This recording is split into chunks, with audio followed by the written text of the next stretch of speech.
And we are back here on the GSMC Football Podcast. And for the third part of the show, we're now going to preview all of the games on Sunday.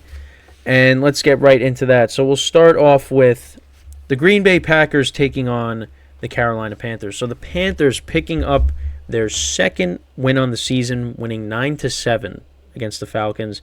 Packers dropping their second straight game, allowing Baker Mayfield to have a perfect passer rating in Lambeau Field. They're 6-8. And yeah, after they beat the Chiefs, you thought, okay, the Packers, here we go. And then, that has not been the case.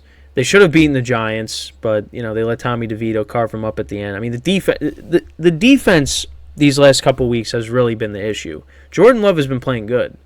Well, I mean, against the Giants, he wasn't great, but still, like they at least scored a touchdown to put themselves ahead. It's just the defense has just been awful. And, it could be awful here. The Panthers are 4.5-point underdogs. Packers are actually dealing with a lot of injuries with their receivers. I mean, Jaden Reed is questionable. Dontavian Wicks is questionable. Christian Watson probably isn't going to play again. Packers got a lot of injuries. With that, combined with the fact their defense hasn't been playing good, listen, the Panthers are a team that struggles to put up points. Maybe they could put up points here this week and pull off another upset. Unfortunately, I am not going to take the Panthers. I will take the Packers here. I think the Packers are due for a win. I think they should bounce back here, so I'm going to take them to win and cover. Because again, I don't trust the Panthers. I mean, do I trust the Packers? Not really, but I trust them. At least with the Packers, I trust them a little bit more than I do. Well, I shouldn't say a little bit. I trust them more than I do with the Panthers. Because the Panthers, they still didn't score a touchdown. They scored 3 field goals, and they still won. So I think the Packers get right here. I think they win by at least a touchdown, so I'll take them. Then in the second game, we got the Colts and the Falcons. And this game, I don't know what to do with this game right now. The line actually went up. So the Colts actually were originally the favorites. But now the line has changed, and now Atlanta is 2.5-point favorites. And it's interesting because Jonathan Taylor might be coming back. So why is that the case? I guess because now Taylor Heineke, he's starting at quarterback. He is the better option of the two, even though it's really not saying that much. I actually do have the Falcons winning this game in a bounce back. I don't feel great about it, but I like them to win and cover in this game. But I think it's gonna be close, and I feel like people are like, oh, the Colts should definitely win this game. I mean, you don't know that. You don't know that. I mean, the Colts. I mean, I picked the Bengals in the game, but they lost by 3 scores against the Bengals and Jake Browning. I mean, Jake Browning's been playing better, but still, the Colts aren't a slam dunk to win this game. It definitely could be a trap game here, and the Falcons need this game because if they don't win, I mean, they're pretty much done. Their playoff hopes are done. So, I'm taking them to win and cover. Then we move on. This line actually changed. In the spread pool, it stays. It didn't change. But here, the Texans right now, 3-point underdogs at home against the Browns. And that's because there's most likely going to be no C.J. Stroud for this game. It's going to be Case Keenum. But now they're going up against the Browns. And Joe Flacco's been playing good, other than the turnovers. But listen, he was able to come back, lead the Browns to a comeback victory against the Bears on Sunday. And listen, I think the Browns get it done here. I think they win and they cover the number. But you know what? It should still be, a tough game. The Texans, that was a gutty win against the Titans on Sunday. We'll see if Nico Collins comes back for this game. But I got the Browns winning, and I think they cover this. I mean, in my spread pool, they're still getting the points, so, I mean, I'm going to take that regardless. So then we move on to the Lions and the Vikings. Vikings coming off of that tough overtime loss against the Bengals last Saturday. Lions coming off of that huge win last Saturday against the Broncos, 42-17. This is in Minnesota. I mean, I like the Lions to win and cover. I think they're inside. Nick Mullins was turning the ball over. Lions defense played better.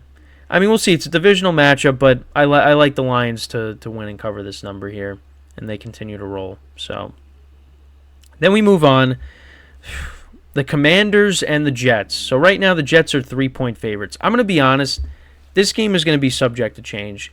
Right now I have the Jets, but I don't feel great about it. I don't feel great about it because on one hand, you got the Jets who have a bad offense, and then on the other hand, you got the Commanders who have a terrible defense. So something's got to give, right? Now, I got to start Garrett Wilson this week in one of my fantasy leagues because there's no Keenan Allen this week. But I don't know who the quarterback's going to be. Is it going to be Zach Wilson? It's going to be Trevor Siemian? Is it going to be Brett Rippon? I mean, it seems like Siemian, I think, is going to start if it's not Zach Wilson. But I need Garrett Wilson to have a breakout game here because this league that I'm in, I mean, I coasted through the regular season. Coasted. And then the last 2 weeks, Keenan Allen gets hurt, Tyreek gets hurt, and I don't drop over 100 points. And now, Kamara gets 6 points last night. I'm projected to lose. And now I got to start Garrett Wilson, and I don't trust him. Now, it's not because of him. It's because of the quarterback situation. It's terrible. So right now I got the Jets winning and covering because the Commanders are terrible. The Jets have a good defense. I mean, but they can't put up points. So I don't know. I subject to change. Then we move on to the Seahawks and the Titans. Seahawks coming off of that big win against the Eagles, and the Titans coming off of that tough overtime loss to the Texans. Now, we could be seeing Ryan Tannehill in this game because Will Levis got hurt late in the game, so he could be making his return. And I don't know if Drew Lock or Geno Smith is going to start. But, I mean, in the spread pool, my spread pool, it was 2.5. Now it's up to 3. I mean, I think Seattle's the better team here. I mean, I could see maybe the Titans keeping it within the 3. I mean, again, my spread pool is 2.5. So I'll take the Titans plus 3, but I feel like this will be a field goal game. So I'm gonna keep it Seattle, but we'll see. Then another game where we might not see a starting quarterback, and that is the Jacksonville Jaguars taking on the Tampa Bay Buccaneers. Battle of the Florida teams. Bucks obviously coming off of that huge win against the Packers. Baker Mayfield, the perfect passer rating. Then winning 34-20, and then the Jaguars losing 23-7 to the Ravens. And Trevor Lawrence right now, who knows if he's going to play? If he does play, I'm going to take the Jags. If he doesn't play, I'm going to take the Bucks because C.J. Beathard, I really just don't expect him to, win a game for the Jaguars if he does start. So I'm going to take. Right now, I have the Bucks, but again, if Trevor Lawrence ends up playing, I'm going to switch over to the Jags. So then we move on to the Cardinals and the Bears. Bears coming off of that tough loss against the Browns that basically knocks them out of any kind of playoff contention. Darnell Mooney holds on to that Hail Mary. We're having a different conversation, but yeah, so they're 5-9. Cardinals coming off a blowout loss against the Niners. Right now, they're 4-point underdogs against the Bears. I'm going to take the points. Listen, the Bears' defense has been playing better, so they can maybe contain Kyler Murray and that offense, but I don't know. I just don't trust. I don't trust the Bears to cover here, but we'll see because their defense has been playing better football. Justin Fields again has been okay, but I'm going to take them with the points. Then we move on to the biggest game on Sunday, and that's the Cowboys and the Dolphins. 2 10-4 teams. Obviously, they get their share of criticisms. The Cowboys, they can't play on the road. The Dolphins, they can't beat a team with a winning record. So something's got to give here.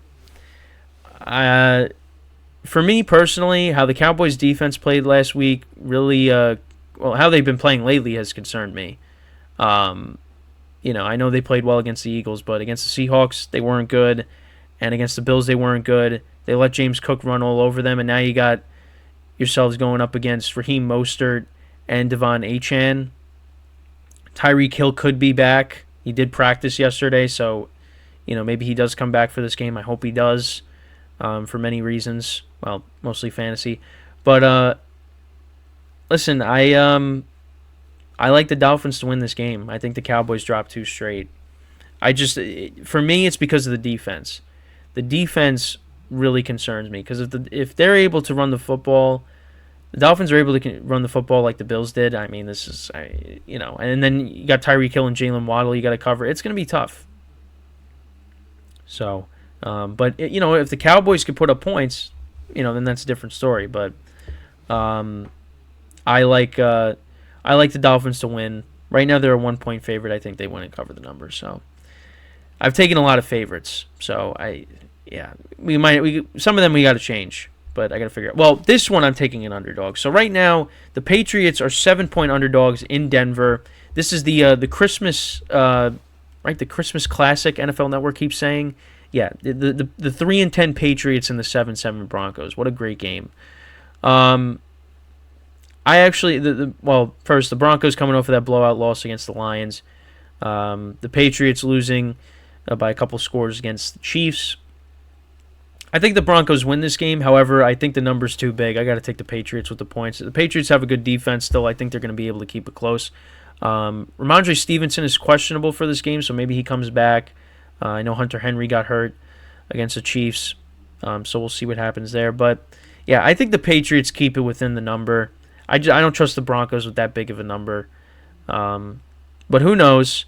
That's my pick there as the Patriots. So to run through the Sunday games, so I got the Packers winning and covering, the Falcons winning and covering, the Browns winning and covering, the Lions to win and cover, the Jets at the moment to win and cover, but I might change that.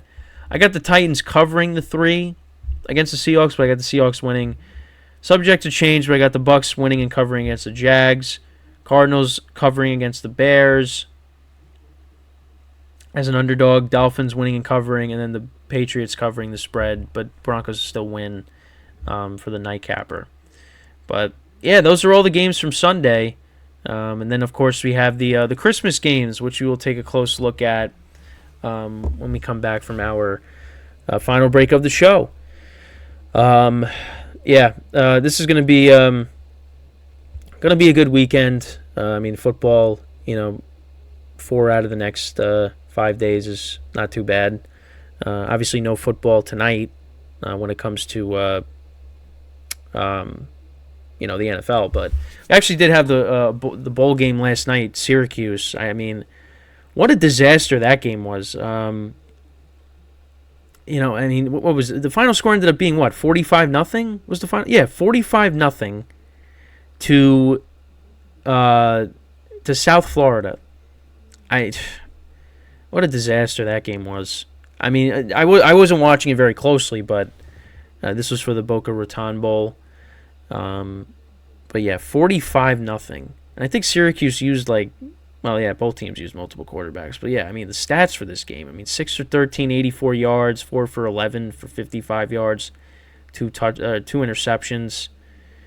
Yeah, they could not get anything going.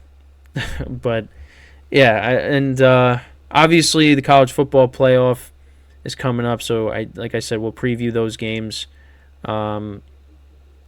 Actually do have a bowl game today, the Gasparilla Bowl. That's going to be between Georgia Tech and UCF. And then we got some bowl games tomorrow. But yeah, college football playoff is coming up. It'll be here before we know it. The craziness will begin on New Year's Day. Obviously Alabama, Michigan, and then Texas and Washington as well. So, so with that, we're going to take our final break of the show now. When we come back, we will preview the games that will be taking place on Christmas Day, the Monday games. So stick around, and we'll be right back here on the GSMC Football Podcast.